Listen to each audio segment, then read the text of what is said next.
लेकिन अच्छी बात यह है कि आपके पास पुराने अनुभव है। पुराने अनुभव के साथ आप इस गढ़ को कैसे बचाएंगे, जनता ये जानना चाहती है। पिछले विधानसभा चुनाव का परिणाम आप देख ले, आंकड़े निकाल लीजिए। एनडीए का एक भी उम्मीदवार इस जिले में मतों से नहीं हारा था। अच्छा, उत्तर कोयल सिंचाई परियोजना पर लंबे समय से आप कहते रहे हैं, काम करते रहे हैं, कई मंत्रियों को आप औरंगाबाद ला चुके हैं। लेकिन इसी डिबेट में अभी अभय कुशवाहा जी आए थे जो औरंगाबाद के एमपी हैं, वो बोल रहे हैं कि काम तो 1.5 सालों में हम कर रहे हैं, हमारे वजह से पानी आ रहा है। तो सुशील सिंह सियासत कर रहे हैं या प्रेजेंट एमपी कर रहे हैं, अभय कुशवाहा कर रहे हैं? इसका जवाब मैं दूं, इससे बेहतर ये होगा कि सामने जो जनता बैठी है, हम इन्हीं के ऊपर न्याय छोड़ देते हैं। बोल रहे थे कि वो बोलते हैं कि वो झूठ फैलाता है, जबकि वो तो मेरे अच्छे दोस्त हैं। टिकट मिलने से पहले फ्लाइट में मुलाकात हुई थी और मैं तो चाहता हूँ कि आज भी मुलाकात हो। अभी बोल रहे थे, आपका क्या ख्याल है?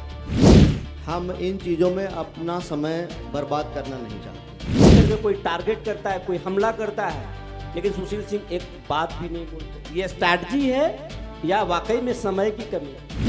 मेडिकल कॉलेज जल्दी पहुंच सके ऐसी जगह पर बने, चाहे वो किसी प्रखंड में आ जाए। बात सुशील सिंह चुनाव लड़ेंगे कि नहीं विधानसभा? औरंगाबाद विधानसभा में 10 ही उम्मीदवार नहीं है, औरंगाबाद विधानसभा में 24 उम्मीदवार है, 25वां भी है। 25 उम्मीदवार। हाँ, ये बड़ी घोषणा कर रहे हैं आप इस मन से, सूर्य बिहार के मन। औरंगाबाद संसदीय क्षेत्र और अब का औरंगाबाद संसदीय क्षेत्र में सुशील सिंह को क्या अंतर दिखता है? ये कहते हैं कि सुशील सिंह को छेड़ दो तो फिर छोड़ते नहीं है, बोलेंगे नहीं लेकिन छोड़ेंगे नहीं। कभी किसी जनता से और जनप्रतिनिधि से कभी लड़ाई नहीं।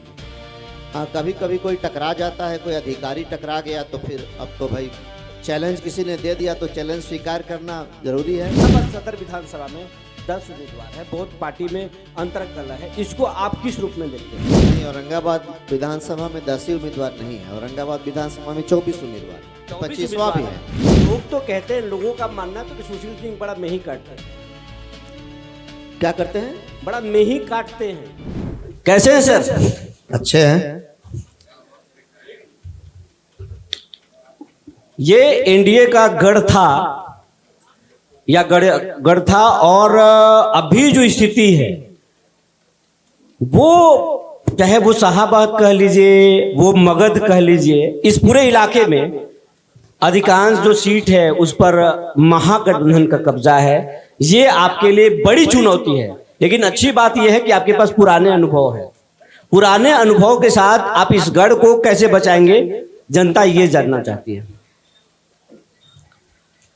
देखिए, पुरानी गलतियों से आदमी सीखता है, और हम लोग वैसे लोगों में से नहीं हैं जो अपनी गलती को गलती मानते ही नहीं और सीखने का प्रयास नहीं करते।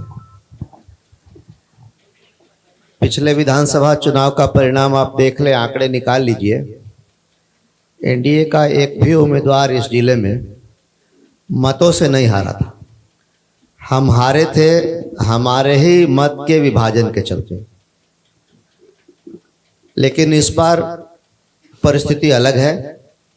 जो पार्टी 2020 के विधानसभा चुनाव में एनडीए में नहीं थी, जैसे राष्ट्रीय लोक मोर्चा उपेंद्र कुशवाहा जी की पार्टी, लोक जनशक्ति पार्टी ने अपना अलग उम्मीदवार खड़ा कर दिया था।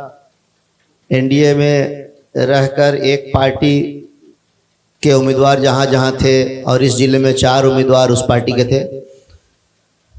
कहीं बागी उम्मीदवार भी खड़े हो गए। तो हम ही लोगों का वोट आप देख लीजिए, पूरे 6 का 6 जगह, तो हर जगह कांग्रेस या आरजेडी के उम्मीदवार से ज़्यादा वोट आएगा।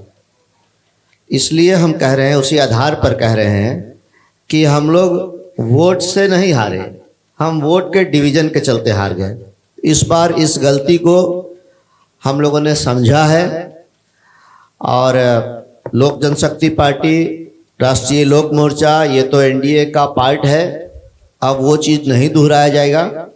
लेकिन हाँ, कहीं कहीं अगर बागी उम्मीदवार होते हैं तो उनको भी हम प्रयास करेंगे कि फिर से ऐसी परिस्थिति ना बने जो 20 में बनी थी।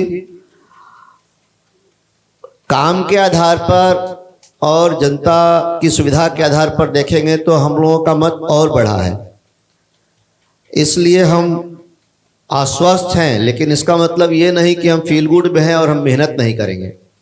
आश्वस्त तो जरूर हैं। आप सर कह रहे हैं कि हम लोग एकजुट है। पिछली बार डिवीजन हुआ तो इस बार नहीं होगा। चिराग पासवान तो आपके गढ़ में अलग रैली कर रहे हैं, उनके बहनोई बोल रहे हैं कि 243 सीटों पर लड़ेंगे। नहीं, देखिए, जब तक कि फाइनल सीटों का बंटवारा किसी भी अलायंस में नहीं हो जाता तब तक इस तरह के दावे, इस तरह के बयान चलते रहते हैं। हर पार्टी ये कोशिश करती है, इसमें कोई बुरा भी नहीं है, कि उसको अधिक से अधिक सीट मिले। इसके लिए दावेदारी, इसके लिए पॉलिटिकल प्रोग्राम्स, इसके लिए रैलियां या जो भी होना, ये बुरा नहीं है। इसका मतलब नेगेटिव में मत नहीं निकाला जाना चाहिए कि रैली कर रहे हैं तो अच्छी बात है, वो एनडीए की मजबूती के लिए कर रहे हैं। और जब चुनाव आएगा तो सब कोई एकजुट होकर एनडीए को जिताने में लगेगा। और इसी के आधार पर मैं कह रहा हूं कि इस बार हम लोग बहुत आशान्वित हैं, लेकिन मेहनत में कमी नहीं होगी। अच्छा, उत्तर कोयल सिंचाई परियोजना पर लंबे समय से आप कहते रहे हैं, काम करते रहे हैं, कई मंत्रियों को आप औरंगाबाद ला चुके हैं। लेकिन इसी डिबेट में अभी अभय कुशवाहा जी आए थे, जो औरंगाबाद के एमपी हैं, वो बोल रहे हैं कि काम तो 1.5 सालों में हम कर रहे हैं, हमारे वजह से पानी आ रहा है। तो सुशील सिंह सियासत कर रहे हैं या प्रेजेंट एमपी कर रहे हैं, अभय कुशवाहा कर रहे हैं? इसका जवाब मैं दूं, इससे बेहतर ये होगा कि सामने जो जनता बैठी है, हम इन्हीं के ऊपर न्याय छोड़ देते हैं कि यही लोग तय कर लें, यही लोग फैसला करें कि उत्तर कोयल नहर परियोजना का बंद पड़ा काम, रुका काम किस दौर में शुरू हुआ, किसने कराया, जनता क्या सोचती है, जनता क्या मानती है, हम कुछ नहीं कहना चाहते। हम तो कहेंगे तो अपने विषय में कहेंगे, लेकिन हम कुछ नहीं कहना चाहते। सामने जनता है, सब प्रबुद्ध लोग हैं, सब बुद्धिमान लोग हैं। वो तो बोल रहे हैं ना, आप क्यों नहीं बोल रहे? हम अपनी जनता पर भरोसा करते हैं कि ये लोग ईमानदारी से फैसला करेंगे। इसलिए इन्हीं लोगों से पूछ लीजिए कि इस काम को किसने कराया है। तो फिर जो औरंगाबाद के सांसद शिलान्यास किए मदनपुर में उस परियोजना का, वो गलत किए? कोई ऑनगोइंग प्रोजेक्ट जिस परियोजना में काम हो रहा, कोई सड़क 10 किलोमीटर बननी है, वो 2 किलोमीटर बन गई, 4 किलोमीटर बन गई, 5 किलोमीटर बन गई, 6ठे 7वें 8वें किलोमीटर में अगर कोई शिलान्यास करता है, तब आप तय करिए कि नकल के लिए भी अकल चाहिए या नहीं चाहिए, दावा करने के लिए भी बुद्धि होना चाहिए कि नहीं होना चाहिए। वो अभय जी बोल रहे थे कि सांसद महोदय आपका नाम नहीं ले रहे थे, इशारा कर रहे थे, हंस रहे थे और बोल रहे थे कि वो बोलते हैं कि वो झूठ फैलाता है, जबकि वो तो मेरे अच्छे दोस्त हैं। टिकट मिलने से पहले फ्लाइट में मुलाकात हुई थी और मैं तो चाहता हूं कि आज भी मुलाकात हो। अभी बोल रहे थे, आपका क्या ख्याल है? आप वो झूठ फैलाते हैं, आपके बारे में हंस के बोल रहे थे कि वो बोलते हैं कि वो झूठ फैलाता है, और हम सोशल मीडिया पर देखते हैं उनको कि मेरे बारे में क्या बोल रहे हैं। हम किसी के बारे में कुछ नहीं बोलते, हमने कभी किसी के बारे में कुछ नहीं कहा। हम इन चीज़ों में अपना समय बर्बाद करना नहीं चाहते, हम अपना काम करते हैं। मेरा बस जो उद्देश्य है मेरी जिंदगी का, मेरे जीवन का, चूँकि हम राजनीतिक क्षेत्र में हैं, इसलिए मेरा उद्देश्य जनता की सेवा और पूरे सम्मान के साथ सेवा, पूरे सम्मान के साथ जनता की सेवा, जनता का काम और अपने क्षेत्र का विकास। इसके अलावा हम बाएं दाएं झांकते ही नहीं है कि कौन क्या कर रहा है। हमको, मेरे पास समय नहीं है कि हम किसी के विषय में सोचें और किसी की आलोचना करें, या मेरे पास समय नहीं है। और जनता ने मुझे इसलिए भी नहीं चुना था। आज मैं सांसद नहीं हूं, मैं चुनाव हार गया, लेकिन जब मैं था तब भी आप लोग हमेशा मेरी प्रतिक्रिया जानना चाहते थे। कोई किसी बात पर मेरे विरुद्ध बयान देता था, आप लोग आते थे, याद कर लीजिए उन दिनों को। मैंने कभी किसी के विषय में कभी कुछ नहीं बोला। हमने कहा कि जनता ने हमको इसलिए नहीं चुना है कि हम आरोप प्रत्यारोप और किसी के विषय में बोलने में अपना समय गंवाएं। जनता ने हमें अपनी सेवा और क्षेत्र के विकास के लिए चुना है। उसी के लिए जब समय कम पड़ जाता है तो समय कहाँ है कि हम किसी के विषय में सोचें। समय कम है या सुशील सिंह का स्ट्रेटजी है कि सुशील सिंह का नाम लेकर के कोई टारगेट करता है, कोई हमला करता है, लेकिन सुशील सिंह एक बात भी नहीं बोलते? ये स्ट्रेटजी है या वाकई में समय की कमी है? अच्छा, यहाँ फिर से मैं कह रहा हूँ कि यहाँ बहुत प्रबुद्ध लोग हैं, अच्छी संख्या में हैं। सब लोग राजनीति को समझने वाले लोग हैं, सामाजिक क्षेत्र में रहने वाले लोग हैं, चाहे बाकी और भी पेशे से जुड़े हुए लोग हैं। आप इन्हीं लोग से पूछ लीजिए कि आप किसी को अपना प्रतिनिधि चुनते हैं तो किस काम के लिए चुनते हैं? अपने विरोधी की आलोचना करने के लिए, उनके विषय में सोचने के लिए, उन्हीं के ऊपर दिन रात दिमाग लगाने के लिए चुनते हैं, या अपने काम के लिए चुनते हैं? अपना विकास, क्षेत्र का विकास, अपनी सेवा, इसके लिए चुनते हैं? जनता तय करे कि हाँ, इस काम में अपना समय बर्बाद करिए या गंवाइए, या कि विकास में और जनता की सेवा में।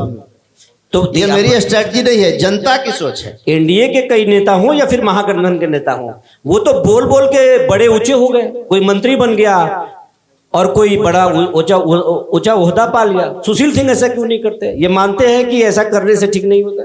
हम मानते हैं कि ऐसा करना एकदम व्यर्थ है, समय की बर्बादी है।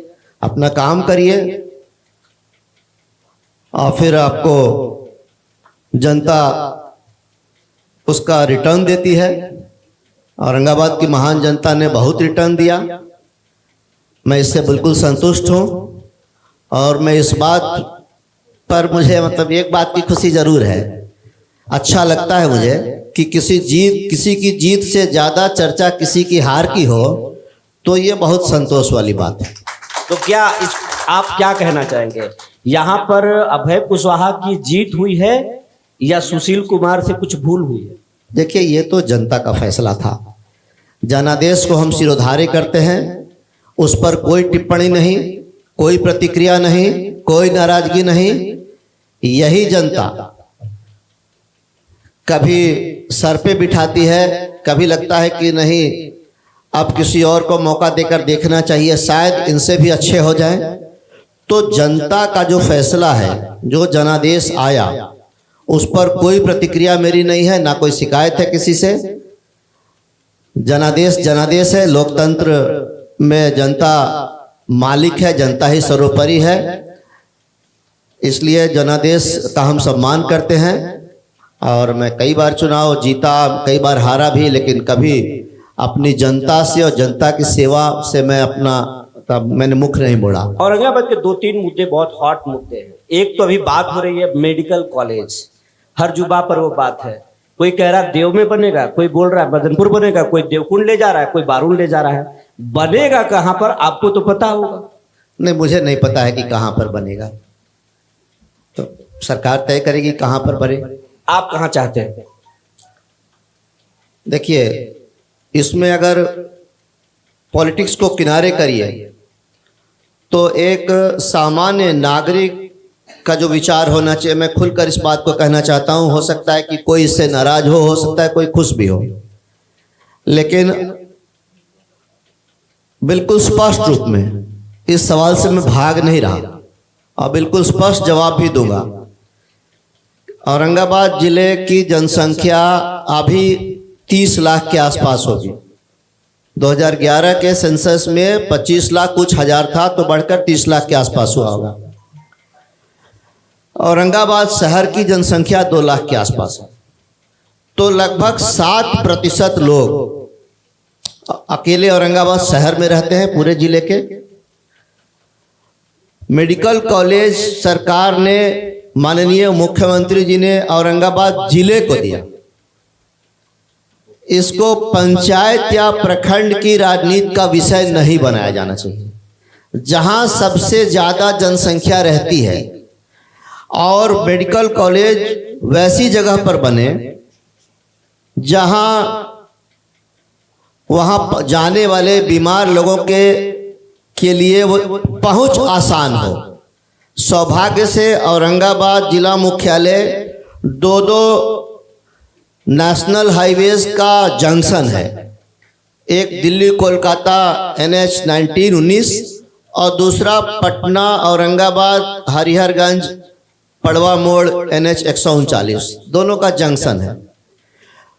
तो इन्हीं 2 या 4 जो कह लीजिए सड़कों के किनारे, चाहे वो किसी प्रखंड में आता, ये प्रखंड का विषय नहीं है, ये विषय है कि जहां मरीज जल्दी से जल्दी आसानी तरीके से इमरजेंसी सुविधा मिल सके उसको, इमरजेंसी में भी सामान्य अवस्था में भी मेडिकल कॉलेज जल्दी पहुंच सके, ऐसी जगह पर बने, चाहे वो किसी प्रखंड में आ जाए। जैसे औरंगाबाद शहर से आप एक तरफ 1 किलोमीटर बढ़ते हैं तो देव प्रखंड शुरू हो जाता है, दूसरी तरफ आप 8-9 किलोमीटर बढ़ते हैं तो देव और मदनपुर दोनों होता है, तीसरी तरफ बारुण हो जाता है।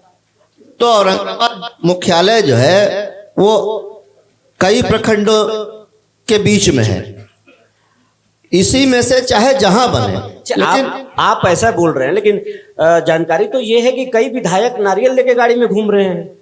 घूम रहे हैं तो उनसे पूछिए क्यों घूम रहे हैं और उनके पास क्या फीडबैक है, उनके पास सरकार के आदेश हैं, कहाँ से उनको हरी झंडी मिली है जो नारियल लेके घूम रहे हैं, उनसे पूछिए। इसका जवाब हम क्या दें? आपकी गाड़ी में नारियल है कि नहीं? मेरे गाड़ी में नारियल कभी नहीं रहता। मेरे गाड़ी में नारियल जब काम हो जाता है तब फिर वो भी बहुत मुश्किल से। आप देख लीजिए मेरे 15 साल के कार्यकाल में कितना शिलान्यास मैंने किया और कितना उद्घाटन किया। मैं शिलान्यास उद्घाटन की राजनीति नहीं करता। मुझे इस बात पर विश्वास है कि काम होगा तो नीचे में जनता, ऊपर में ईश्वर, ये देखेंगे, ये गवाह होंगे। यही मेरे लिए संतोष का विषय है। नहीं, लोग तो कहते हैं, लोगों का मानना है तो कि सुशील सिंह बड़ा मेही काटते हैं। क्या करते हैं? बड़ा मेही काटते हैं, बोलते नहीं है, बस काम कर देते हैं। जहां बोलना होता है वहां बोलते हैं और जो आवश्यक होता है वो बोलते हैं। लोकसभा में बोलना होता था, कभी कोई कमी, कभी कोई कोर कसर, लेकिन जहां बोलना सरकारी बैठकों में बोलना होता है कि वहां पता कर लीजिए कि लोकसभा में चुप रहा कि किसी सरकारी बैठक में चुप रहा। अब ऐसे ही कहीं अनर्गल नहीं बोलते, लेकिन जहां बोलना जरूरी होता है, जिसके लिए जनता ने चुना था, भेजा था, वहां जरूर बोलते हैं। कोई ऐसा सत्र नहीं लोकसभा में जिसमें मैंने 2-3 मुद्दों को नहीं उठाया। अब तो बिना बोले भी, लोग तो ये कहते हैं कि बिना बोले भी असर कर देते हैं वो। इसमें सच्चाई है कि हवाबाजी है ये? अब किसके ऊपर असर हुआ आप तो जवाब हो देगा। अब हम क्या जाने कि इनके ऊपर क्या असर हो गया। जी, आपके कार्यक्रम में गया में नितिन गडकरी जी बोले थे पटना हाईवे जो है उसको 4 लेन बनाएंगे। अब सुन रहे कैंसिल हो गया। आप गडकरी जी के भी करीबी हैं, आप यहाँ आपकी सरकार भी है। 4 लेन बनेगा या फिर एक सियासत का मुद्दा है? नहीं, 4 लेन तो बनेगा, लेकिन कुछ समय लगेगा। डिटेल में बताएंगे तो कम से कम 1 घंटा लगेगा, उतना शायद आपके पास समय नहीं होगा। मेरे पास एक दिन का और एक विषय की जानकारी है। और मैंने कब क्या, आज ही मेरे पास आए थे ओबरा से लोग इसी विषय को लेकर कि NH 139 का 4 लेनिंग होना चाहिए और कब होगा, कैसे होगा। हमने उनको डिटेल में, यहाँ बल्कि कुछ लोग हैं भी, आप अलग से उनसे बात कर लेंगे। मैंने उनको बता दिया है आधे 1 घंटे में कि अभी तक उसकी क्या प्रगति है और कहाँ। जनता को ये आप आश्वासन दे रहे कि बनेगा, जरूर बनेगा। अच्छा, लोग ये जानना चाहते हैं कि सुशील कुमार सिंह का जो है दौरा बहुत बढ़ गया नबीनगर के तरफ और औरंगाबाद में भी है। क्या इसके पीछे राज क्या है? इसीलिए एकदम कैमरा और माइक के ऊपर कह रहा हूं, जनता गवाह है कि हाल के करीब 2 महीने में औरंगाबाद से जितना मैं अनुपस्थित रहा, एकदम इसमें मुझको कहने में कोई डर और संकोच नहीं है कि हाल के 2 महीने में औरंगाबाद से जितना अनुपस्थित रहा उतना पिछले 30-40 सालों में कभी नहीं रहा था। और मैंने मैदान खाली छोड़ दिया है। पहलवान आजमाइश करें। ये मैदान खाली छोड़ते हैं या दिल्ली में बैठ के मैदान को मजबूत कर रहे हैं? जी नहीं, दिल्ली की राजनीति और इस तरह की, मतलब उसको क्या कह लें, ये काम तो कभी किया ही नहीं। हमेशा जमीन को पकड़ कर रहा, जनता पर भरोसा करके काम किया। ये अलग बात है कि कभी कभी कोई झांसा में आ गया, गलतफहमी में आ गया, या मनुष्य का स्वभाव है, मनुष्य चाहता है कि परिवर्तन हो सकता है कि इससे अच्छा हो जाए, या कोई झांसा में आ गया किसी कारण से, तो वो बात अलग है। लेकिन आपके विरोधी एक आरोप आप पर लगता है, लोग लगाते हैं कि सुशील सिंह फील्डिंग बड़ा बढ़िया सजाते हैं, कोई बच नहीं पाता। हम अपना काम करते हैं, हम अपना काम करते हैं, इसमें बचने ना बचने का कोई सवाल। अगर हम बहुत अच्छी फील्डिंग करते हैं और कोई बच नहीं पाता तो हम काहे हार गए? ये लोग तो कहते हैं ना, ये हो सकता है कि भूल हो। अगर चुनाव हारने के बाद आप ही के पार्टी के कुछ लोग आरोप लगाते हैं कि हमको साथ नहीं दिए, अगर वो चाहते तो नतीजा अलग होता 2020 में। हम तो किसी के ऊपर आरोप नहीं लगाते कि लोगों ने मेरा साथ नहीं दिया। अपने लिए सबसे बड़ा जज आदमी स्वयं होता है। अपने छाती पर हाथ रख के, अपने कलेजे पर हाथ रख के लोगों को सोचना चाहिए कि वो क्या कर रहे हैं। दूसरे के विषय में सोचने से अच्छा है कि आप अगर जीवन में सफल होना चाहते हैं तो अपने विषय में सोचिए, आत्मचिंतन करिए, आत्ममंथन करिए कि आप में क्या कमी है, तब आप आगे बढ़िएगा। दूसरे के विषय में सोचिएगा तो सोचते ही रह जाइएगा दूसरे के विषय में। इस बार आशीर्वाद देंगे सभी कैंडिडेट को? हमेशा रहा है आशीर्वाद, और इस बार क्या ऐसा थोड़े है कि पहले आशीर्वाद नहीं था और इस बार होगा। मगध और शाहाबाद का सबसे बड़ा नेता आपको कहा जाता है, इस बार आपकी चुनौती होगी सब सीट जीतना, कैसे जीतेंगे? नहीं, देखिए ये तो जनता तय करती है, नेता कौन है नहीं है तो जनता तय करती है। लेकिन हाँ, इतना जरूर है कि चुनाव हारने के बाद भी जनता के दिल और दिमाग में रहना, जहां कहीं भी जाना, पहले से कहीं ज्यादा सम्मान पाना, इसका संतोष जरूर है। लेकिन नेता तो जनता तय करती है कि उनका नेता कौन होगा। हाँ, ये है कि एनडीए से जो भी उम्मीदवार आएंगे, तन मन धन से पूरी ईमानदारी के साथ उनके लिए काम करूंगा, ताकि जो ये है कि हाँ यहाँ 6 की 6 सीट महागठबंधन की है, इस बार उस इतिहास को, उस परिणाम को हम लोग बदल दें। हालांकि हारे हम लोग वोट से नहीं थे, ये बात मैंने पहले ही बता दिया। आप एनडीए से आ रहे कि नहीं? सुशील सिंह, लोग ये जानना चाहते हैं, सुशील सिंह इस बार बिहार विधानसभा चुनाव में उम्मीदवार होंगे कि नहीं, ये लोग जानना चाहते हैं। और ये सिर्फ औरंगाबाद जिले के लोग नहीं जानना चाहते हैं, बल्कि पूरा बिहार जानना चाहता है। जो देश में आपको देखते हैं, लोग जानते हैं, जो आपके फॉलोअर्स हैं, फैंस हैं, वो भी चाहते हैं कि इस बार सुशील सिंह चुनाव लड़ेंगे कि नहीं विधानसभा। जो लोग ये जानना चाहते हैं वो हमारे नेतृत्व से सवाल करें। जो भारतीय जनता पार्टी का सक्षम नेतृत्व उनको इसका उत्तर दे पाएगा, बाकी कोई नहीं जवाब दे पाएगा इसका। सुशील सिंह जवाब नहीं देंगे? नहीं, सुशील सिंह भारतीय जनता पार्टी का एक साधारण छोटा सिपाही है, कार्यकर्ता है। हमारी पार्टी है, हमारी पार्टी का निर्णय होता है, हमारा नेतृत्व सक्षम है। जो निर्णय पार्टी लेगी वो एक अनुशासित कार्यकर्ता होने के नाते सब कोई को मानना पड़ता है, मानना भी चाहिए। इसका जवाब मेरे पास नहीं है, जिसको जवाब चाहिए वो हमारे पार्टी कहेगी तो आप चुनाव लड़ेंगे कि नहीं? पार्टी पहले हमसे पूछेगी, हमसे विचार लेगी, हमसे विचार लेने के बाद पार्टी का कोई निर्णय होगा कि ये आदेश है पार्टी का, ये निर्णय है पार्टी का। सूर्य विहार के मन से बोल दीजिए, आप उम्मीदवार होंगे कि नहीं? पार्टी बोलेगी तो आप उम्मीदवार होंगे कि नहीं? जब पार्टी हमसे बोलेगी तो हमसे पूछेगी भी, हमसे राय भी लेगी, और उसके बाद भी अगर पार्टी का निर्णय होगा कि नहीं ये आदेश है पार्टी का, तब हम सोचेंगे कि लड़ेंगे। हमने कहा सोचेंगे। हमारे शो को तो हिट कर दीजिए। आपको पहले भी मैंने इस सवाल का यही जवाब दिया था जो आज दे रहा हूं।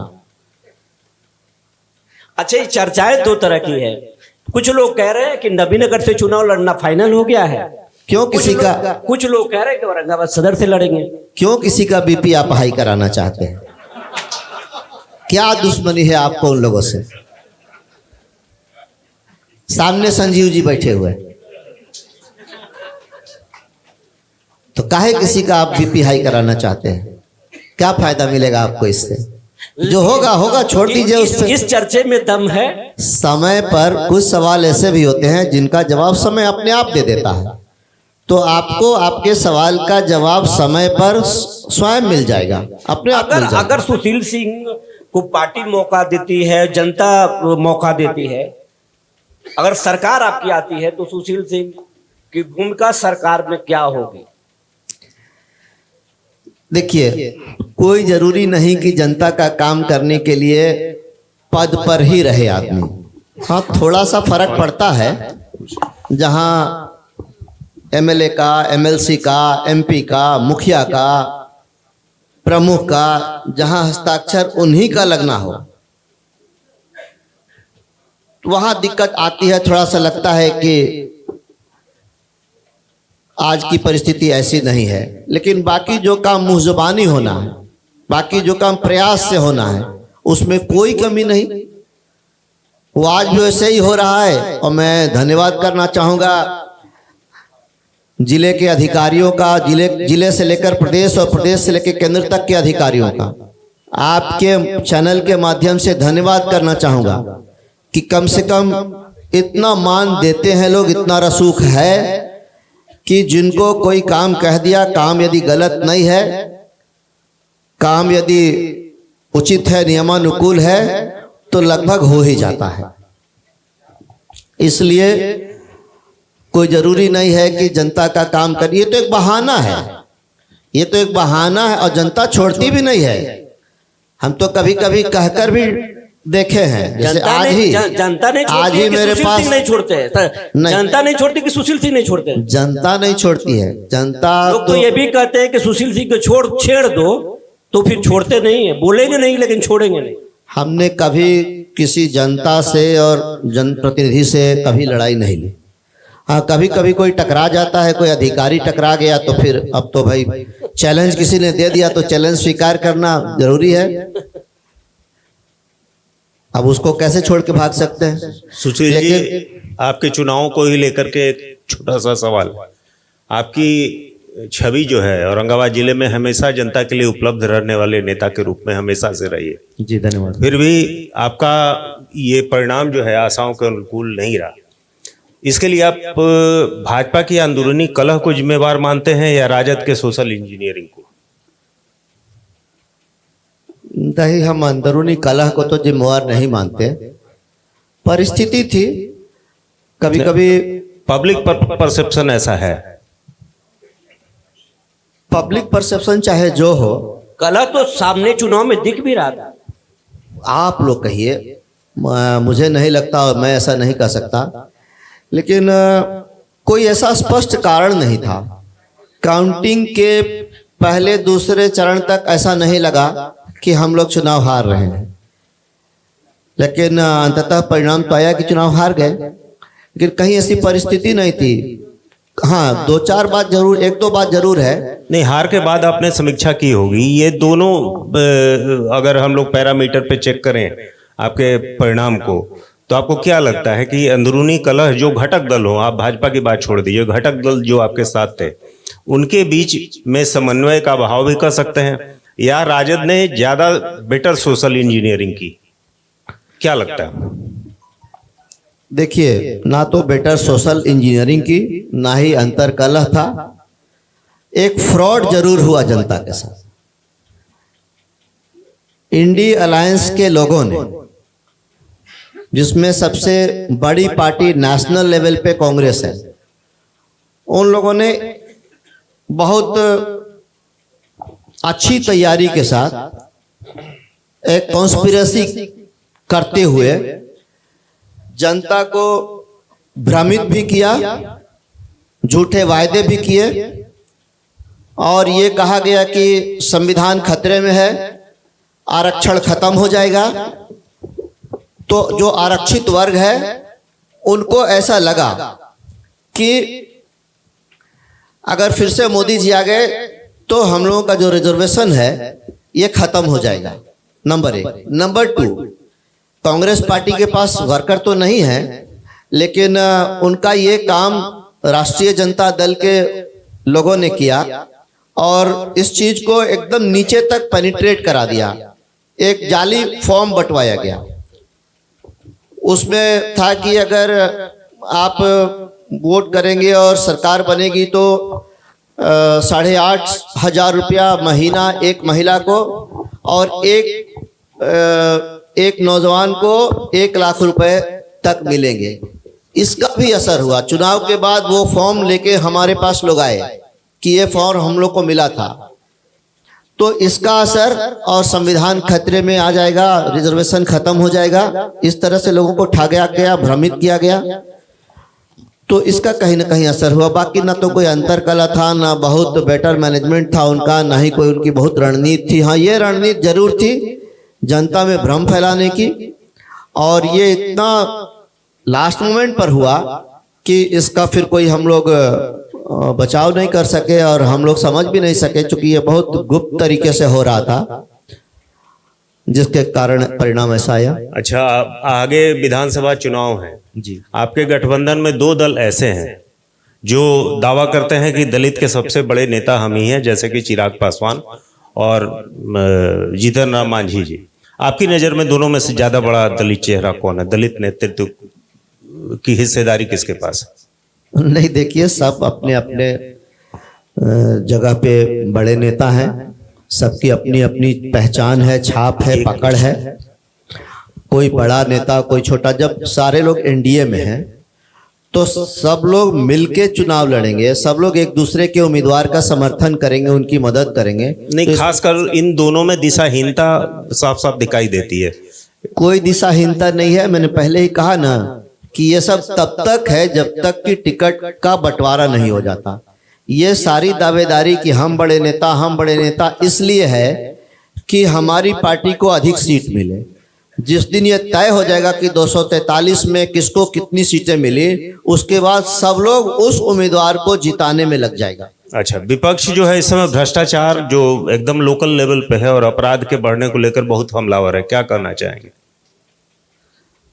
देखिए, विपक्ष को भ्रष्टाचार, विकास और कानून व्यवस्था, इस पर बोलने का नैतिक अधिकार तो नहीं है, लेकिन अब विपक्ष में लोग हैं तो चाहे जो बोलें, जो आरोप लगाएं, लेकिन नैतिक अधिकार उनको इन 3 विषयों पर बोलने का नहीं है।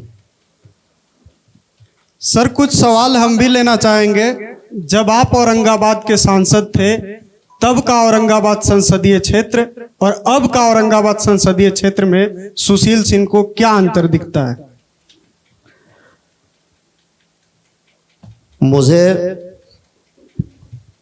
ये अंतर जरूर दिखता है कि आज जब किसी को परेशानी होती है, किसी को नेता के मदद की या सांसद के मदद की आवश्यकता होती है, तो उस समय लोगों को कमी महसूस होती है। ढूंढने पर लोग नहीं मिलते और लोगों ने यह भी शिकायत की कि कहाँ जाएं, किसके पास जाएं। कभी कभी टेस्ट के लिए हमने लोगों को कहा कि भाई मैं तो हारा हुआ आदमी हूं, जीते हुए के पास जाइए, फोन लगाइए, लेकिन लोग कहते हैं कि नहीं, हम आप ही से काम लेंगे, आप ही से काम कराएंगे। तो वैसे मुझे लगता है कि ये परिवर्तन, ये बड़ा परिवर्तन हुआ है और लोगों को महसूस भी हो रहा है।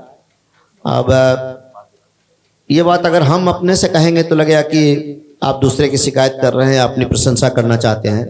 ऐसा नहीं है, हम इस सवाल को भी जनता के ऊपर ही छोड़ दे रहे हैं। अच्छा, आखिरी सवाल और हम लोग फिर टॉक को बंद करेंगे। अभय कुशवाहा बहुत हंस के बोल रहे थे कि सुशील भैया तो हमारे दोस्त हैं और टिकट मिलने से पहले हमने उनको शुभकामना भी दिया था और वो हमारे बहुत मित्र हैं, लेकिन चुनाव के बाद तो हमरा से बातें नहीं कर रहे। नहीं, चुनाव के बाद उनसे कहीं मेरी मुलाकात नहीं हुई है। अब मुलाकात होगी तो जो सामान्य शिष्टाचार है उसमें कोई कमी नहीं होगी।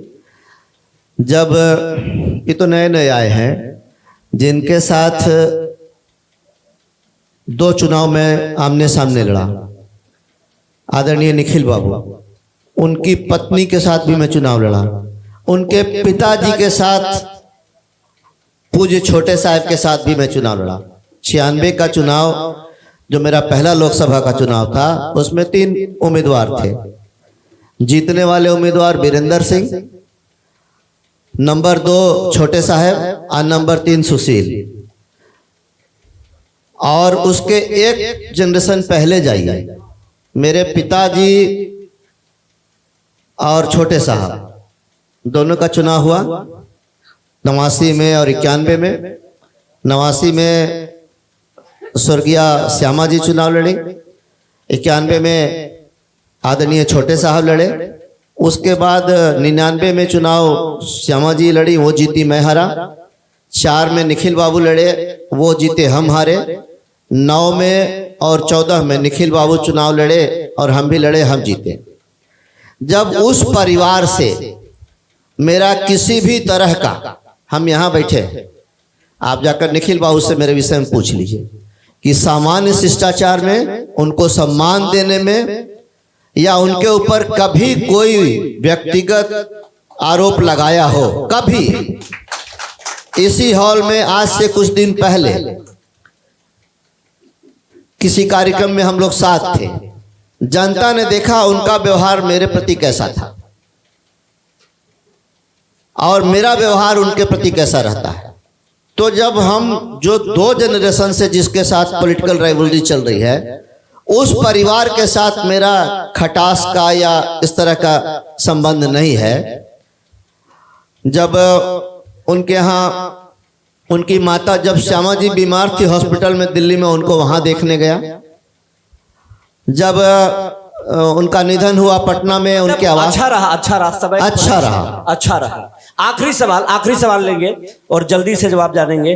आपके पार्टी में अगर बात करें तो हर विधानसभा में तो उम्मीदवार हैं ही, औरंगाबाद सदर विधानसभा में 10 उम्मीदवार है। बहुत पार्टी में अंतर कलह है, इसको आप किस रूप में देखते हैं और इसको से निपटेंगे कैसे? नेता तो आप हैं। नहीं, औरंगाबाद विधानसभा में 10 ही उम्मीदवार नहीं है, औरंगाबाद विधानसभा में 24 उम्मीदवार है, 25वां भी है।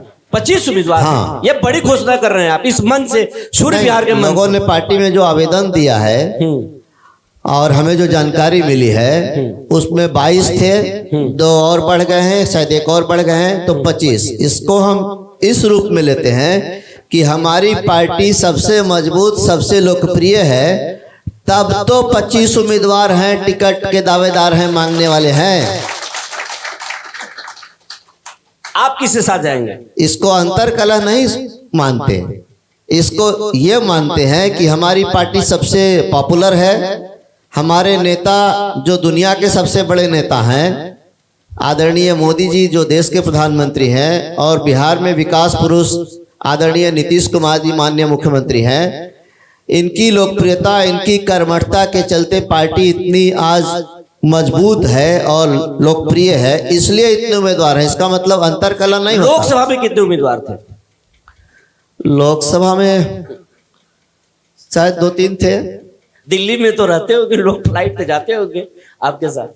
देखिए, टिकट मांगना या किस्मत आजमाना ये तो कोई बुरा नहीं है, सबको स्वतंत्रता है और लोकतंत्र है। लोकतंत्र की खूबसूरती यही है।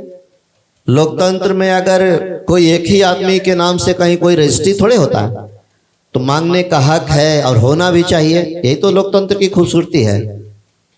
रहने वाले रहते हैं, लेकिन पार्टी देखती है कि हाँ किसने काम किया है, कौन जनता के बीच रहता है, कौन जीत सकता है। लेकिन ये बड़ी घोषणा आप इस मन से कर दिए कि औरंगाबाद विधानसभा के लिए 25 उम्मीदवार हैं। हाँ, जो मैंने सुना है 22 पहले थे, 2 और बढ़े और शायद 1 और बढ़ गए हैं, तो 25 है। हमको नहीं लगता कि औरंगाबाद जिले में किसी पार्टी के पास किसी विधानसभा में इतने उम्मीदवार होंगे। चलिए, बात करने के लिए बहुत बहुत धन्यवाद सर। चलिए, आपको धन्यवाद और सबसे धन्यवाद हमारे जो मालिक लोग आगे बैठे हुए हैं, इनको बहुत बहुत धन्यवाद कि आप लोगों ने बड़े धैर्य से इस चर्चा को सुना और बहुत शांति, आप लोगों ने आनंद भी लिया इसका। मैंने बहुत चीज़ों का निर्णय तो आप लोगों पे ही छोड़ दिया था। धन्यवाद।